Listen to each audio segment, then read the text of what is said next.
Live from the podcast rooms in Glasgow, it's all about the Gers with Ricki Neill, Derek Ferguson and Charlie Miller. Hello and welcome to All About the Gers. It's myself, Ricki Neill, joined again with Derek and Charlie. I just want to say a big thank you to all of our sponsors: Plugged In Business Solutions, Park Construction and Plant Hire, DB Dental Care, Lounge 72 and SSAFA, the Soldiers, Sailors and Airmen's Families Association. I actually forgot to tell you, I was out with SSAFA on Saturday up at the Thistle and Morton game for a wee bit of hospitality, so it was a good day. So I just want to say thank you to the guys. I forgot to ask you too. You get a piece of MD's door, you, won't you? It was a brilliant day, but I was there with John Leach for Lounge 72. So, but luckily he was going to basketball hospitality on Saturday night. So up at East Kilbride. So it hospitality Saturday afternoon, and then at night. Aye, must have been a bit messy. But then they dropped me off at Lounge 72 because I was doing the karaoke, so I was in top form. Somebody has to work. I know. I sound so good when I'm drunk, by the way. Aye. No, you don't. We'll feared you. I suppose. Anyway, what a weekend we've got coming up as well. We're going up to Lewis and Harris, Stornoway. Yep. We're just talking about it there. We just need to finalise the details, but we're getting picked up at 5 o'clock and I'm going to go for a wee meal with the guys, and then we're going to do we're going to try and record the podcast up in Stornoway. Right. Many times have we tried this. We've tried it a few times, haven't we? And many times have we actually been able to show anything that we've recorded. I think I've only done it once, have I not? No, we've done it twice. We've done it at Lounge 72, and then done it in Blackpool. All right, aye. And I don't think the reception in Lounge 72 was that great, wasn't it? Nah, but the one in Blackpool, The guy who was using the equipment wasn't very good. but in Blackpool, I think we were on for 2 hours 20 minutes or something. All right, aye. And I remember that one. You couldn't put that out live. And I narrowed it. That was ridiculous. I edited it didn't about 15 minutes. And even at those you done 15 well minutes, to get 15 minutes. even those 15 minutes were a bit dodgy. Nah, but, because we never behaved ourselves that night. I thought we were in top form. Next Have a one. laugh. You disappeared that night. I know, not like you. You're normally the last Look man at Derek's a standing. grass. No, because I'm, by the way, see, I'm the trap door man. I'm out as quick as Well, up the road. you done that in Saturday Sings, didn't you? Disappeared again. Yep. Aye, Yeah. it's all right when you're having a few pints and all that and going for it, and then I'm stone cold sober. Aye, I know, great, do you know great what? night. I can't. Listening to drunk men. I went over to Lounge 72 last night just to drop some keys off, and they'd all just came back for the Livy game. They were on top form, but I can't stand in a company when everybody's and I'm like sober. I find it really tough. But anyway, Philippe Clement, I can't say his name right. How do you say it? The manager. I like to say the manager. Philippe. Do Philippe. you not notice you always put an accent on when you say that? No. Philippe Clement. Philippe Clement. 6 wins and a draw so far. How impressed, Charlie, have you been with him so far? Very impressed. He's get that team playing the way they're playing and fighting for each other again and looking like a team that's get the winning mentality has been tremendous. Because as I said 6 weeks ago, we never looked like we could win a game. It was a struggle. Every game was a struggle. And we just looked a totally different team. Yesterday was so easy. It's the worst Livingston team I've seen them playing for a long time, to be fair. But we did the game with the scruff of the neck, early doors. We looked as if we wanted to play the ball forward, get in behind them, and they played very well. It could have been 4 or 5 at half time, easy. Derek, are you quite surprised at how quickly he's actually turned this round? Absolutely, because I tell you what, he was left with a bit of a mess, that's for sure. And the way he's handled it has been absolutely top notch. I think when you look at him, I've said it a couple of times already, he just looks a proper manager. You know, also, you can tell, you know, he's worked at a high level. I can't believe now that when they were coming to making decisions on who was coming in, I was kind of a wee bit wary. But I tell you what, you know, and we've got the international break at the moment. It's been a whirlwind for him, because I don't know if they'll be used to like kind of Saturday, Wednesday, like 3 games a week. But the way he's implemented his ideas, the way he's turned their fortunes round and got the best out of the players that were, hey, by the way, that were struggling, really struggling. So, but the beauty is with international break, he's got a few more to come back. And I loved when he says that, I think one of the press guys had asked him, so you giving the boys a break, you give them 3-4 days off, and he went like that, he says, some will, and some won't, because some are not up to speed, and this is what they'll use international break for. The other guys that have been playing a lot of games, you think about the Golsons, the Tavs, they deserve a wee 2-3 days off at least. But no, he's been really impressive in every aspect, and it's clear to see that he's already created a different atmosphere. The players weren't happy under Bill. You could see that, and they just, and actually a few of the players have come out and said that. He says it's a happy dressing room now, it's a happy place. We're enjoying ourselves again. And if you've got players that are happy and they're enjoying themselves, most often than not, you know, they perform for you in the park. Charlie, do you think Michael Beale watching this, obviously, do you think he's maybe learning Think he is watching it? No, I know this podcast. I mean, but I just think watching the massive change that's happened in the past 6 games, you know, do you think he's maybe learned, do you know what, maybe I'm not ready, maybe I'm just a coach, or do you know where I'm coming from? I think he'll be bewildered, but he'd obviously lost the players. That's a simple reason. It can only be because he can't be that much turnaround way. Because everybody says he was a good coach. Michael Beale. I don't think that's in doubt, Charlie. Well, but on the grass, it didn't look like it when we had our teams were on the pitch. But the thing that there's an art to managing, and then there's an art to coaching. You get, you know yourself, there's some guys that are assistant managers, coaches on the grass, you know, at training, they're brilliant. So they are.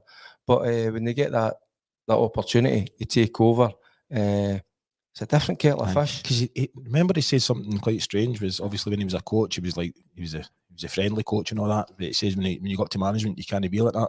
Oh, you can't be. You can't be friends with the players. If you're friends with the players, then they think you're friends and they take you for granted. That's what happens. That's do you think that's maybe what happened to McCoist? I don't know. No, I think Coyste's got a mean streak in him. I know he likes to have a laugh and that with the boys, but I think he'd have taken a step back for that and let Durante be that one. But I just think there was so much turmoil at the club when Coyste was there, and it just wasn't happening. I don't think he ever got a fair chance, to be honest, with all the crap that... We had to carry a lot of baggage with the guys upstairs, didn't he? I think the important thing with Clement, he's an experienced manager. He's been there, he's done it, he's won things. Michael Beale and Coyste, to a certain extent as well, they didn't have that experience, and experience is massive. And I always thought, you know, when Beale got the job, he must have, well, I think he did. He came out and said it himself. He's probably the luckiest guy out there, because when you take a job at Rangers, in my opinion, it should be an experienced manager. So that's why I was quite surprised that the board went with Beale. Yeah, we know.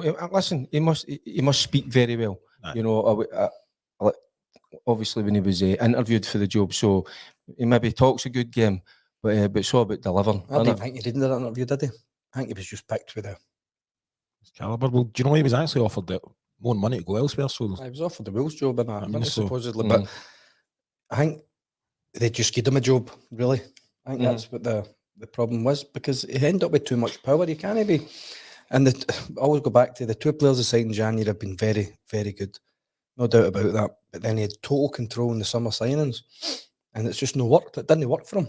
And Clement's getting the best out of him now that Beale couldn't. So we're moved on now, and there's no use talking about Michael Beale anymore. He's not there, but Clement's been very, very, very good for the club so far. Brilliant. Anyway, last week, Rangers versus Sparta Prague, an amazing atmosphere at the stadium. Were you at the game? Were you commentating? No. I wasn't. 90 minutes or 99 minutes, whatever it was, the fans were there singing non-stop. It was excellent, but it was a very impressive first 15 minutes, wasn't it, Derek? Oh, they were incredible, and that's what you need, the big nights. By the way, the fans play their part, didn't they? You know, even before as the players come out. I mean, as a fan, I think any Rangers player that can't turn up when you've got fans like that singing non-stop, I just don't understand. It was an amazing night, amazing start, and it played really well. They could 3 or 4-0 up at half time as well on Thursday. And Sparta Prague were shocked, I think. And it was just, the fans were amazing. They were right behind the team. And now it's in their own hands to go through into the last, 32, if it is that. And another good run, hopefully, in the Europa League. There's nothing better under the lights, isn't there, when you see it like that. I mean, as I say, my boys were at the game. I wasn't at the game. I was just in the house with the good old missus, but even you get the sense that, you know, in the telly, but everything about it when the players come out, it was absolutely electric. What a buzz that must be, by the way, for the players. I mean, I enjoyed games, you know, the bigger games under the floodlights. I don't know, it's just something about it. It adds that wee bit of kind of extra kind bit of drizzle. Even the weather-wise, but I just think the fans were absolutely immense. So even in Sunday as well, you know, with that show that they had behind the goals. The poppies. It's top. It's absolutely top drawer, isn't it? It's absolutely brilliant. You see, I mean, that must be a hell of a lot of work goes into that. You know, and planning. I don't know how they do that. And the money as well. I know. It's. I don't know how did they fund it themselves or is it? But no. What by the way, and that gets everybody else in the ground going and see the groups at the ultras, whatever you want to call them. You need to get them behind the goals. Why are you putting them to the side? Get them in the middle. Do you know? See how you're talking. Sorry, I'm just going to jump to the Livy game because when Colin left earlier on, he was actually saying to me, see when Tav was taking that first penalty, they're all going nuts behind the goal. He says, you would think they would like... I thought that as well. Because I says that as well, because they were all still clapping and singing. I thought they would have paused for just a wee 10 seconds, let them put it into the pokey and then carry on. No, they just kept going. I think some of them are that drunk. Anyway, he scored anyway, so we're still celebrating. Or they didn't even realise it was a penalty. I know. Listen, I'm actually just going to jump onto the chat because somebody's actually said something I didn't know until yesterday, saying, what's your thoughts on the press reports that Robbie Neilson knocked back the assistant role? Would this have been Clement who asked for him? Was there any truth to him being asked in? And great show, lads. To be fair, I was shocked when I heard that first of all he'd been approached and then secondly he'd knocked it back. But he wants to be Zane man. But the looks things he's away to America. He's away to Portland Timbers or something. So he wants to be nickname. Fannies. He's playing with the Fannies. But I was shocked to hear that, and well, I didn't know if he would have been a right fit for us, but he done all right at Hearts. He's done all right at a few clubs he's been at, but maybe that's the Scottish thing that everybody's been asking for. Yep. But I think you need somebody, a Scottish kind of a Rangers connection. Aye. I think you're right, Charlie. You're spot on that. He wants to be Zane man. No, I don't think Robbie's interested in a number two. No, he was a number two. Aye, do you need a number two? Aye, as a number two. We're going from fannies to number twos, by the way. No, what I was going to say is, no, I just think Robbie, as I say, wants to be the main man now. I think that's gone for him. So, but do you know something? You know, and it's probably because obviously we're here, Rangers daft and all that. I thought, what an opportunity that would be. Because I believe at the minute, looking at what's happening, I think that would be, you'd be going on some journey with Clement. You know, and I get that feeling there's going to be success, you know, coming. Hopefully in the not so distant future. But I can see a wee bit of longevity there, and I think that's why maybe they try to get somebody with good experience. And he is a good coach, Robbie. But no, Charlie's spotting the money. He just wants to be the number one. Aye. Danilo, he's turning into a player now, Charlie, as well. Aye, he's looking good. Took his goal really well, didn't he? Crazy mask, but aye. Good goal all night. Took it well. Campbell as well. Very good goal. It was just an amazing start. It was just brilliant. And the fans were right behind the players for the first minute. But even after the second goal, you could hear it. It was a great start to the game. And we got the 3 points. It was massive. Aye. But Danilo, he's looking the part now. I love the way we mixed the game up. You know, at times there's a time to play, but then there's a time to go a wee bit more direct, and they did that really well, didn't they? You know, with the kind of diagonals, finding Danilo, and then the 3-4 up and support really quickly, and caused them a lot of problems. I think that took them by surprise. I don't think they really come up against teams that maybe play that way. I don't know. I'm just guessing, but I think the quality of the ball forward at times, the diagonals, in the runs, the timing runs, but also the energy and the support to get up there and create. I mean, we were creating havoc in that first half. Nah, it was a real good watch, and they had to adjust. They adjusted into the second half. They had to up their game. It made it a wee bit tasty going towards the end, but I think was a bit nervous at the end. I think we were always going to see it through. Yeah, I'm going to give you a wee bit of loving here, Derek. I know you like a wee bit of loving. Loving, I need more than loving to know where this bad backy, mate. Nunca Olividari. I don't know if I've said that right. Honestly, I love you, Derek Ferguson. There you go. I love you back. I love you a long time. Oh God, that's us in trouble now. First half of the Rangers, I mean, they looked brilliant in the first half. You know, it looked like we would score every time we went up front, but normally we've not done that for a long time. The first half, especially, you were saying it last week, we've not been starting the games too well, but Thursday night they were up for it for the beginning. That's what I said last week. I says, first minute, bang up for the game, fans behind them, fans will carry them over the line. Sure enough, that's what happened, and it was an amazing night for us in the first half. We won the game in the first half totally. It was good to see Butland. It was good to see Butland coming for that corner near the end. Oh, just taking it. Aye, so easy. He's top class, isn't he? But do you think the energy levels have went up about 10-20%? Big time. 50%. Isn't it? You know, so and when you listen to the manager, now, he talks about fitness, but people always go, fitness, what's that? Oh, are we running them in training? No, it's how you're living your life away for the part. You know, you eating well, you sleeping well. All that comes into, and that affects how well you perform, where you get the energy levels. So the energy levels were spot on, and they need to be. So I think that's why he had, he was having a wee bit of a go to a certain extent, you know, in question why the players weren't kind of probably living their life right, you know, and so I think he was quite right to kind of point that out. But you can see a massive difference. And just one other thing, I thought it was brilliant. We use it again. Right, so Stephen McInnes and Coisty were obviously working there. Did you know? No, it's just me. When I saw Clement standing there, it was Emma Dodds, who was obviously kind of doing the interviewing and all that, and then Coisty and McInnes were getting involved. It looked to me like two wee schoolboys looking at the headmaster. That means daft things go through my head at times, but that's what it looked like. I know, but it looked like the headmaster, and they look like two wee schoolboys to me. Clement knew McCoy as well. He's done his research, didn't he, as well? Because he gave Coisty a wee boost. But I just thought they were like two kind of schoolboys talking to their headmaster. That's what it looked to me. So, but that's what I'm saying about Clement. He carries himself, the way he carries himself. He's got authority about him. And there's just something, you know, that. When you talk about soonest and you talk about auras, I think he's got a wee bit of that aura about him. You know, and that's just the way it looked to me. Well, there's a lot of people. How am I the only one that thinks like that? No, there's a lot of people in the group chat actually saying how kind of mad he looks, like an angry kind of. Did they play against us in '92? No, for Bruges. No, is that? I don't know. Because he played for Club Bruges, didn't he? I don't know if he did. What age was that then? What age is Clement? 49. Didn't he say 49? Is he? God. I think so. I'm feeling old now. Aye. It's good hairstyle. Aye, he has.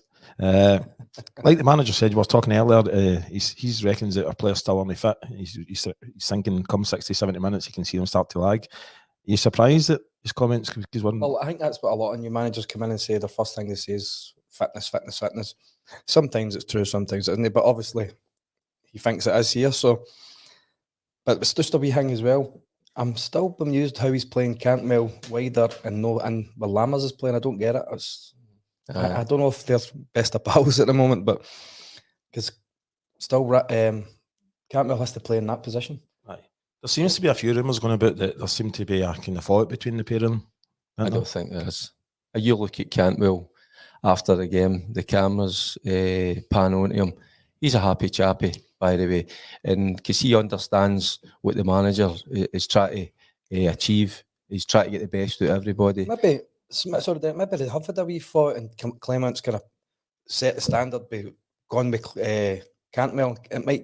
Cantwell might not be happy with it now, but he'll understand it in the long run. Like he's just setting his stall out and going, by the way, I can drop anybody here. Maybe that's why he started with Cantwell. I think I maybe said the other week when I was doing in Corby with Big Kyle Lafferty, obviously he played with Cantwell when he was at Norwich.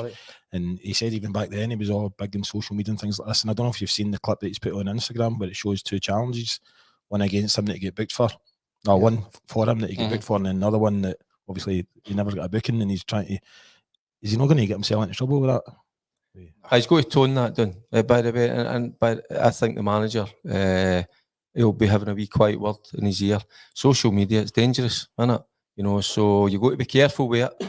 So I think if the manager gets wind of that, I think he'll be getting a wee he'll be getting called in for a wee quiet chat. You know, because if you say anything against the refs on TV, you get done for it. You know, so if he's putting it out there on social media for hundreds of thousands of people to see. See with Clement, I know everything that he says and done, I've been 100% behind him, apart from one thing, you know, where he's praised the VAR, he's all for the VAR. Aye. I can't stand VAR, to be honest with you. It absolutely does man nothing. To be fair, yesterday, the McCausland's goal was a penalty to Rangers first. McCausland's goal. Oh, of course. There was a tug. Before it. McCausland's wasn't a penalty. So if you're looking at, so there you go with VAR. I mean, when you've got somebody up there that's looking at it, so they're just kind of they've binned the pull, you know. So he's obstructed. They're pulling him. So then he gives another wee bit back, you know. So if you're looking at you're rerunning that, then there's a penalty to Rangers, just what Charlie's saying. Aye. So as in, it's a shame, wasn't it? Because it'd been the icing on the cake for McCausland. I mean, we've been shouting for him to get his opportunity. I tell you what, by God, he took it, didn't he? Absolutely different class. Played really well, but it was a great finish as well. It was a good finish, wasn't it? Right, I'm just going to move on to the Livingston game now, actually, but sorry, it's a wee thing that the manager said, and it was all about the scheduling of the game against Livingston. So he's commented saying, he was asked, does it affect selection? And he said yes, because, for example, Danilo did 1,300 metres high-intensity runs on Thursday. So if I let him start against Livingston, I'd be taking a risk. He says, of course, I looked at it. I think it's important in every league that the teams who play in Europe on a Thursday evening play on a Sunday evening. In a lot of leagues, it's done. So maybe something for the future. But SPFL don't seem to be up for helping. Well, they don't seem to play late. They used to, remember that first come in, they used to play Sunday night at 6 o'clock. So they did, but they don't seem to do it anymore. Celtic played on Tuesday, I think it was, and then their game was still after us. So they could maybe went another way with that. But I understand what you're saying. But a 12 o'clock game at Livingston, it's not great for the fans either, is it? To sometimes just to get through there or whatever. But as Thursday night goes, the boys worked their balls off. Excuse me. The boys worked as hard as I've seen them work, and there would have been some tired legs on Sunday, definitely. And that's, by the way, he's quite right to point that out, because part of your like kind of after a game, your rest, your recovery, it's so important. So see an extra 6-8 hours, that's a kip in your bed. So, and that's what the players need. That I kind of get a wee gist of that now, and I don't want just I see what Lewis, how he goes about his business, how they go about it in Italy. By the way, every time you try and get in contact with him, he's just woke up. They just train, they eat, they sleep, train, eat, sleep. And if they had to get another 8 hours, 6-8 hours, that could be the difference between Danilo starting and I'm not starting. You know, so I think he's quite right to point out. Why did they put obstacles in the way? Why did they do that? I know. You'd think they'd be trying to help us out, and it's not even just helping us out, it's helping out other Scottish clubs. But there's John Patterson, our good friend, to the Gallant Pioneer, saying Clement's assistant is big. It's the guy Big Nizzy's goal came off against Bruges. Oh, is it? So there you go. So I was nearly right. I'm glad somebody does the research on this show. Nizzy still thinks he chipped him. I know, Big Nizzy, man. What a man. Brilliant. Anyway, the Goldson goal that was chopped off, what was your thoughts on that one? That's the one we says. Was it? No, it wasn't. No, you were talking about the Causal one. That was offside, I thought, because Dessers goes to try and touch your ball, didn't he? The keeper. The keeper made an ass of it, but you're in the line. He did go for the ball, didn't he? When you're in his eye line, you could clearly see it was going to be given off. But this is my gripe with VAR. I mean, you see some brilliant goals, some cracking goals chopped off for minor things, small infringements. But that one, in this day and age, it was correct. Yeah. Again, it's with Dessers. He's just got to time his run a wee bit better. He likes to be offside, doesn't he? He likes to He's be offside. offside, Man. Aye. He works his socks off, to be fair to the guy. And I think when I played in Belgium, we used to train twice a day, 3 days a week, and it was a bloody nightmare. But you'll find that the boys will probably be doing stuff like that in the next couple of weeks. The ones that aren't looking as sharp as the other ones.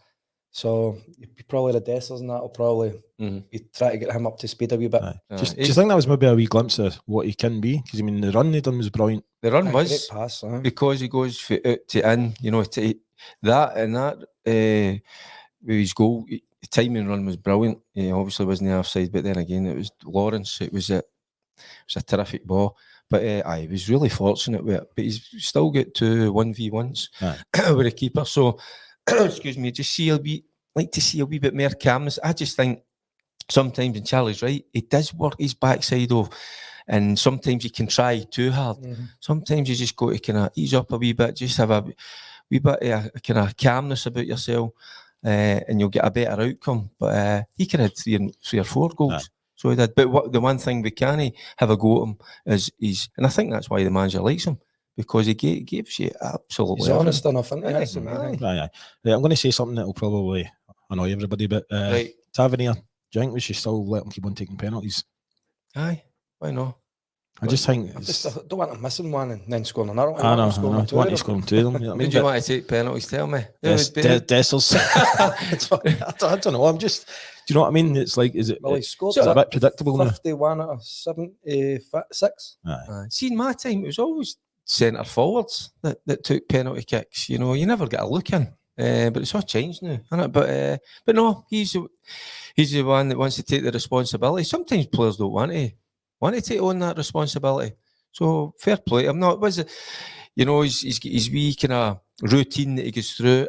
We're just all expecting it to hit the back of the net, weren't we? But no, listen, he made up for it. I'm actually just looking on here who I would actually want to take it, and probably the ones you would probably say would be Barisic, who's got a PR. He was wanting half again yesterday. That guy drives me insane.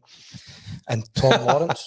Tom Lawrence. That's probably the only 2 you would probably say. I'm going to give you one, right? And you'll laugh here. Butland. A penalty?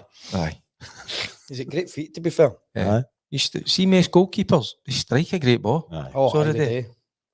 Has there been? There has been a keeper. Keepers in the Bayer Leverkusen. Was it? Used to take him. I'd love to see that. Shilover for Paraguay. The most singing that song, they're singing it in a minute, and then the big fella just goes up and just drives one right into the top corner. It's rocking all over the world. That's that. It's a classic state. You want to sing it for us? Nah, it's no my key. He's no drunk. It almost sound good. I think I was singing it on Saturday night, right enough. Probably was. It's catchy. It's very catchy. Right, there is a few more questions coming in, but I want to talk about Aberdeen. I just want to talk about Aberdeen. I know, but and also I managed to block. There was a few obsessed on the group chat there, but I managed to block them. I think Boydie's gave him a bit of stick. It's just how can they? I just seen that today. How can they be like that against them, and then with us, it's like, is it the hatred thing or what? And even in Europe, because I watched a good chunk of that game, so I did, and defensively, they were really good against a Pouk side. So, but was they lost 3 goals? What was it, the last 7 minutes or something yesterday as well? But why is it? And I can give you a wee bit of insight, because when I was up watching Lewis playing with Aberdeen, and I went to most of the games, and I can honestly say it's like the kind of level in the atmosphere, the level of performance. I'm sure it did go up. 100%. It did go up, you know, and it's no that everybody's like kind of just making this up, but you just wonder, you know, that I know they've come off a European game and they've had to travel and they've put in a good performance, Aberdeen, but you know, it looks as if they've just crumpled, and that's why this will go on. This conversation will keep going on and on. That they always raise their level, raise their game, and I've kind of been there and kind of seen a wee bit. I kind of see it happening. To be fair, if I go that Aberdeen were playing on Thursday as well, that's how they would probably been later, and plus they were travelling. But it's terrible. It's because they've got some decent players, Aberdeen. They really have, but to be doing that and doing after 15 minutes. To be honest, It's I've not looked at their team. I don't know their team, but that took to the field, and I don't know. Well, I know most of the side that played on Thursday night, but I'm sure he would have made a few changes. But I don't you know, watch an their games Aberdeen anyway. side that keep saying that they're the third best team in Scotland should be going to places, Celtic Park, and putting up a better kind of performance than that. You know, and that's an absolute scalping, isn't it? As it's embarrassing. So we'll see, because we've got, obviously, when we come back for the international break. Where are we? We're up at Pittodrie. So that'll be interesting to see. Well, it's a tough couple of games we come back, and I think the manager's not actually. He was a bit kind of strange about the international break. I don't think he's actually looking forward to it. Do you not think it was quite interesting what he says? Because he's, over a short period of time, he's trying to get his thoughts, his methods across to the players. And I think that when the players go away on to international duty, they're meeting up with different managers, and so they'll be getting different information. They'll be asked to play a different kind of style, a different way. So then he's got to get them back and get them back into the Rangers way, I think, or the Philippe Clement way, I think. So, so that's where he's kind of. I think he's interested to see how that's going to kind of pan out. But I thought it was.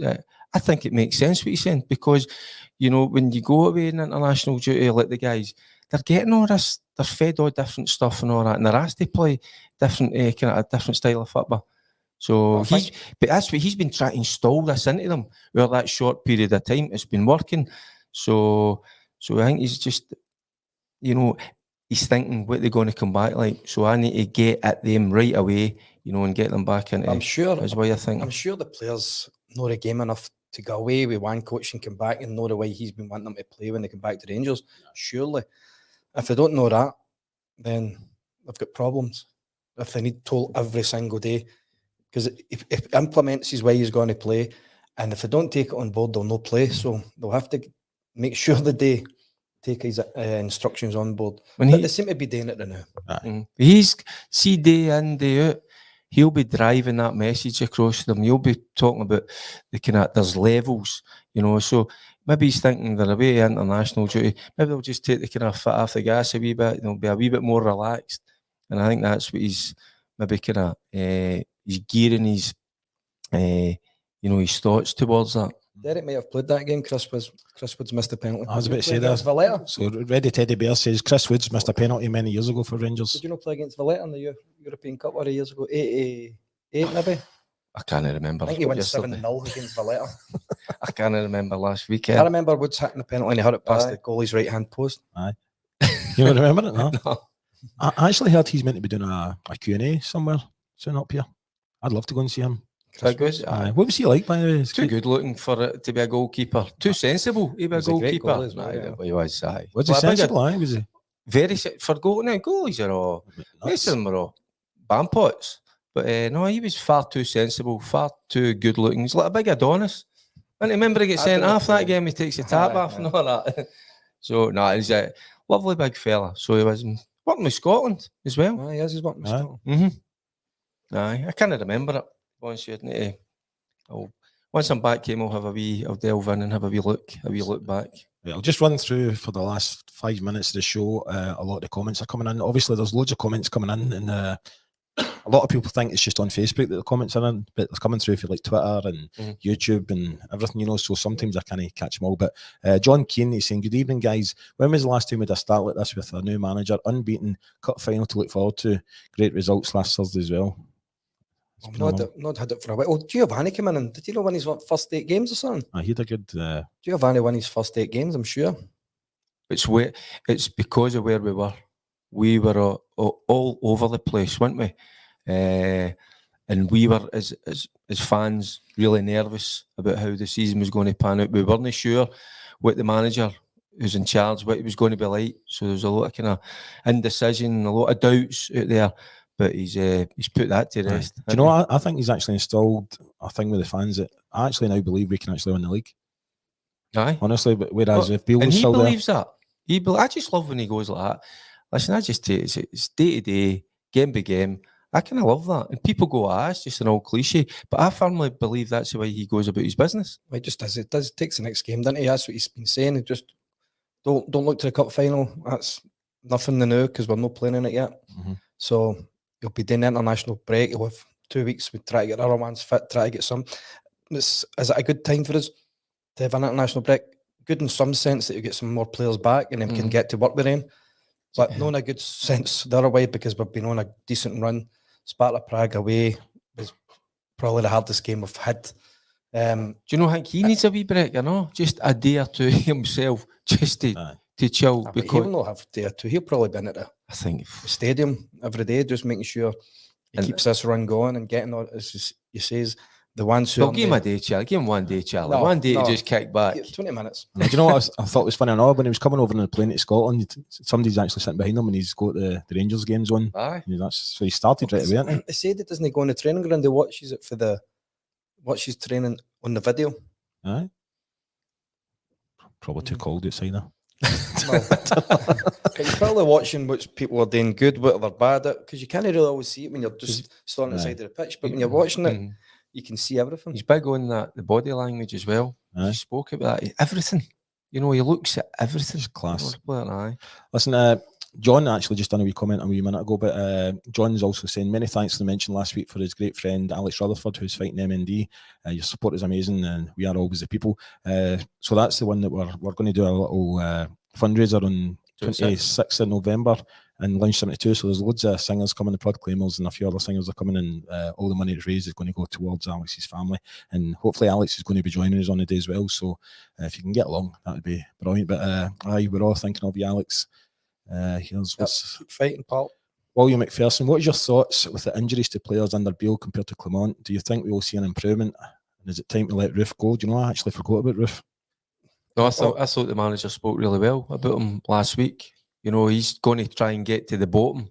His problems, and we're talking about problems that he's had for a number of years now. And not just for us. But I like that because it's so easy for managers or a manager to come in and just say, right, this guy's injury prone, we don't get enough minutes, just bin him.